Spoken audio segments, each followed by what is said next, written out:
Yo, so what's good everybody? Welcome back to another video. So on this video, I am basically gonna break down how prepared you should be for Q4 in 2023. Now listen, I know every year is basically kind of the same stuff with Q4, but I thought I'd, just refresh you guys on what you need in order to be prepared for this Q4. And especially if this is your first Q4 or your second Q4, it doesn't matter.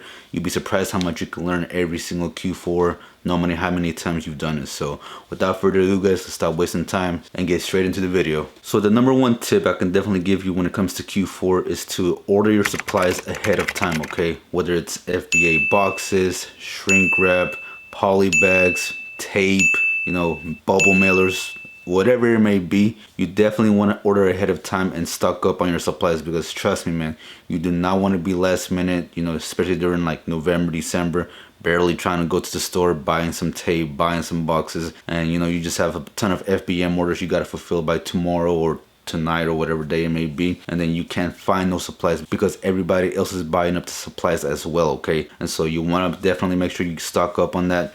I wouldn't do it just yet. I would probably wait more until September, October-ish to really stock up, but it's definitely something you want to consider, especially as we head into Q4. We're not there just yet, but we're almost there, and you definitely want to take this into consideration, because trust me guys, you're better being overstocked on supplies versus not being stocked, all right? And order a bit more than what you assume you think you'll need, because trust me, these orders will come in and you're just gonna be like, crap, I should have bought more tape, I should have bought more mailers, or this and that, right? So but yeah, so definitely make sure you stock up on that. Now if you're using a prep center, obviously you probably don't have to worry about that, but that's actually my next point right now. And so my next tip is that for those of you who are using prep centers, you're not prepping stuff yourself, you probably got too used to your prep centers handling all the packages for you. Don't be surprised if in Q4 the volume picks up for them, which it will, so don't be shocked about that. Not only for them, but for you and for all their other clients. Make sure that you get ahead with them, communicate with them like, hey, how do your Q4 lead times look? Will there be enough time to fulfill our orders normally, or will it take a bit longer? Because that's definitely something you want to take into consideration, is being able to prep your products much faster. So for those of you who are willing to put in the work a bit, you may have to prep your own products temporarily during Q4, but it's well worth it if you're able to push your products now versus waiting an entire week, right? Because those lead times, man, they matter so much. You definitely don't want to be stuck with inventory that by the time it checks in, it starts tanking. So definitely consider that, especially if this is your first Q4, all right? So get on it. Now, number 3 tip that you may want to consider is also factor in the check-in times. Listen, right now, some check-in times are taking a bit longer than usual. FC transfer times as well. As we head more and more into the holidays, it doesn't get much better, to be honest. So if your check-in times are looking very slow right now, you can expect them to be much worse in Q4. So for those of you who are willing to pivot, doing FBM, which is fulfilled by a merchant, I would definitely consider that, because man, like I say, especially for those of you who are hunting out products that are like one-offs, or the hot product, the hot toy during Q4, you definitely want to FBM a lot of this stuff, because if you wait to get checked into FBA and the check-in times are taking too long, I mean bro, you're not gonna have, you're gonna see a lot of tanking on some of those products, and by the time yours gets checked in, man, you're gonna be losing some money, and you have to be willing to either hold or liquidate some of this inventory by that time. So definitely consider it. Me personally, I do not like FBM. I really hate it now. But if I have to, I'll do it as well, like I said, because of certain situations like this where you will have to pivot sometimes. And so yeah, definitely consider it, because man, those check-in times, you really got to consider them, man. It's just so important, and a lot of you may not even realize it, but it just matters. Now another thing, meltable products. Let's say you've been sourcing products, you find a few meltable products, but you can't ship them in just yet for FBA. Well, keep in mind that in October you can actually start sending your meltable products. So make sure you have a Google Sheet saved up with all these products that you've been finding that have been profitable, that you've been saving them, so that when the time comes in, you're able to buy them, send them in ASAP, and really start taking advantage of the meltable season, because there's definitely some money to be made in the meltable season, and unless you're living in a really cold state, shipping to nothing but cold states right now, it's really not worth it, especially for like chocolates and stuff, to be shipping them in even FBM right now. I mean, it's just way too hot. But yeah, so definitely as we get closer, make sure you're keeping track of some of those meltable products, because there's a ton of different products in meltables, guys, that you would be surprised that there's some money to be made. So just know that. So definitely keep that in mind for those of you, especially if this is your first Q4. Now another tip that I can advise you guys is that we're in a summer slowdown bit time of the year right now.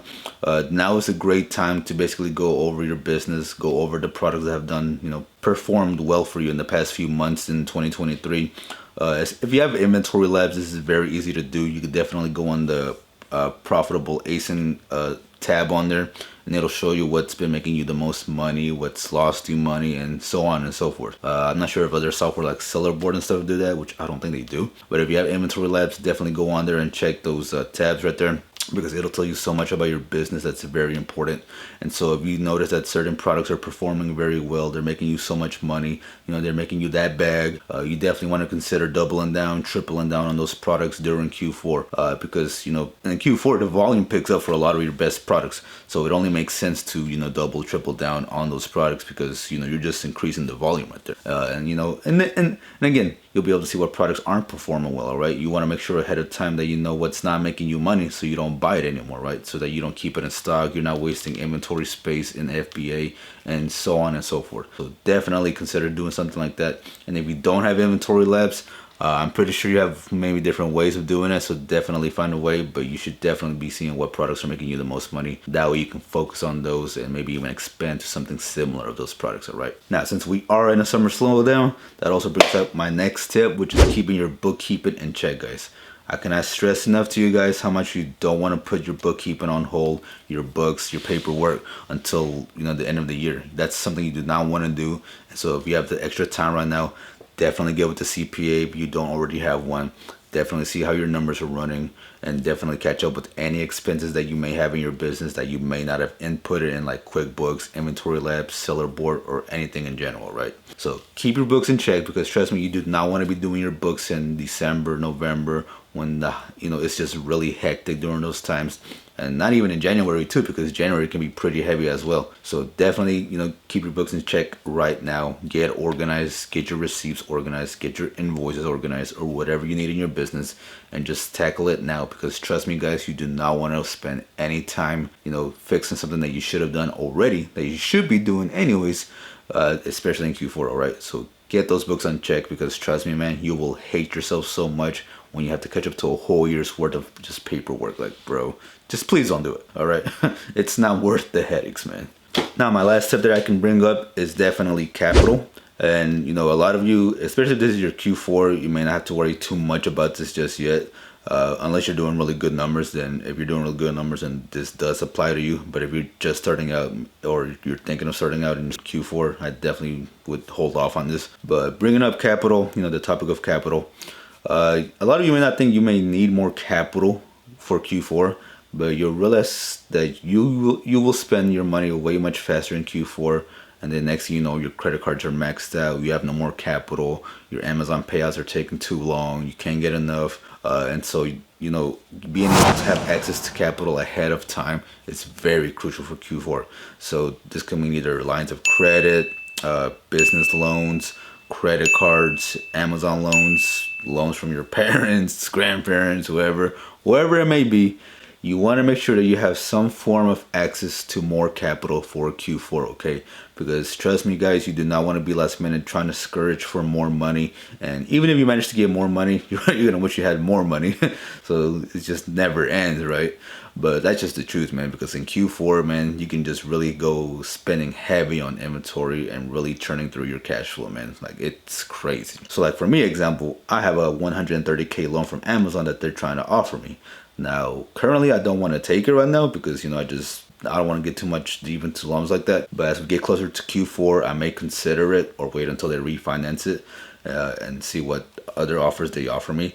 And so by that time, I probably will take it and take advantage of that loan. So definitely, if you can, have access to capital, and especially if this is like you're already pretty seasoned in your business, you're making the 20, 30, 50K months, 100K months, you definitely want to be taking advantage of capital, okay? Because you guys are going to need that shit so bad that you won't, you're going to regret not wanting to take more money for your business, all right? So definitely keep that into consideration, because cash flow is so important. I mean, dude, it's just crucial, man. But yeah, anyways, those are all the tips that I can think of at the top of my head, with helping you guys hopefully have a successful Q4 this year. Like I said, they're usually always the same, but you never know what could always happen, right? I mean, like I said, you never know, something else that someone might say could refresh your memory, could help be like, oh yeah, that makes sense, I didn't think about something like that. So that's why I decided to make this video anyways. And plus, I know there's a lot of new sellers who need guidance in Q4. But with that being said, guys, that's the end of this video. I hope it was very helpful. Let me know if there was anything I may have been missing in the comment section below. Drop that like button for your boy, and as always, guys, I'll see you in the next one. Peace.